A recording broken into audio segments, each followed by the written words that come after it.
Hey guys, welcome back to Confirm and RM YouTube channel. Hope you guys are having a wonderful day, getting ourselves back into our 2 main technicals video looking at XRP. And looks like today we got some of ourselves back to the upside. Everyone over here on the right side of the screen looking a little bit better today. 1.5% here for XRP, 2.75 for Ethereum, and about 3% for Bitcoin, getting ourselves out of the little ditch that we were in. So the better question is, what's going to happen now? It looks like we might be short-term bullish if you consider a downtrend like this, and then an ascending parallel channel out of it. It tends to be more bullish. So what we're going to do temporarily, just grab ourselves a nice trend line on the bottom side. You can see where bullishness still keeps us, as well as you can see that we have a top resistance right here, smack dab there at that 48, literally at that 1618 right here. So it looks like, we got out of this downtrend, got above the 786.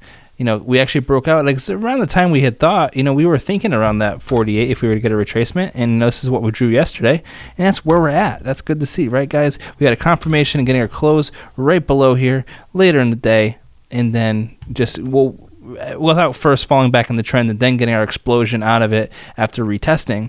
So now we're just back at that same region. So what are we looking to see now? That is the better question. So it looks like it might be some short-term relief. As you can see here on the 1 hour, we're holding here around the 702, 786 for a retracement, and you can see we're starting to lose volume on the MACD. So you kind of have this deviation, but it doesn't mean that we can't see that further retracement to the upside. You can see we're holding the 50-day moving average here on the 1 hour, but you can see over here on the 4 hour knocking our head back.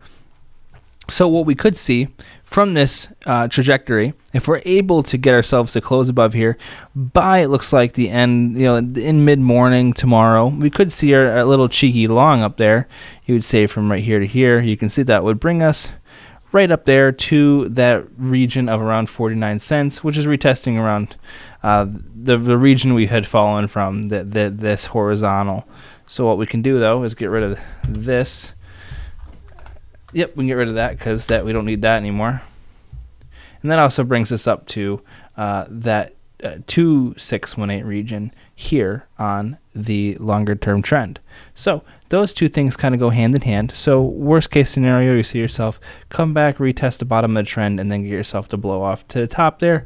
And you can see that our 4 hour chart does support that. We're oversold right in 39, so you could get that roundabout retrace. You can see that the MACD here on the 4 hour has kind of turned more green. It looks like it does signal to me that we should get some relief. You can see right now we're starting to break through here on the 4 hour. So on at least on the hourly, it looks like it could stumble a little bit, but on the overall 4 hour, you can see that it is trying to make some sort of retracement. And this is, like I said, an ascending kind of parallel channel going upwards. You'd say something more like this, going to the upside, and that those typically, if they can actually break through resistance, switch around and actually throw ourselves to the upside. So that's something definitely on the radar. But you guys know we have to have confirmation.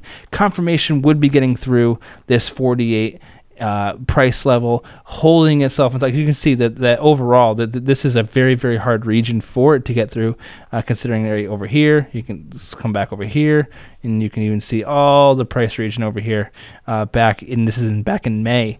So in order for us to get a nice short-term relief to the upside, you'd have to get through 48. You have this cross on the MACD. You can see the last time we've hit this region, we've gotten ourselves right back up there and done some stumbling back up, and you can see that was around a 5% back up. And at this point, from our fall to the downside, a 5% would be right to where we are at the moment. So, but that I would say that would actually be right where it stalled out from. Would probably be a better measurement, which I would say, would be right up to the region we were talking about right there around the 2618. That's what I would say, because this is the cross. This is what I'm measuring from the cross right here. So that would make the most sense in my mind of seeing if we're able to hold this region above 47.6 and push up to the apex here. I could see us getting at least to that 49.5.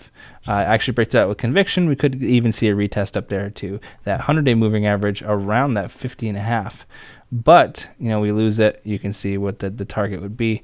The first target being here around 47, and then afterwards 46, and then assuming downwards. But you have your breakthrough here on the RSI. You're not bearish at the moment on the RSI. The MACD is starting to flip around. You can see there we're starting to cross. So if it has a chance to push through, this would be the chance. So just keep your eyes peeled. You know, we have that ceiling all the way up there at 49.3. So you have the room for a cheeky little long there of around 3%, which depending on what you're playing with, that could be quite a bit.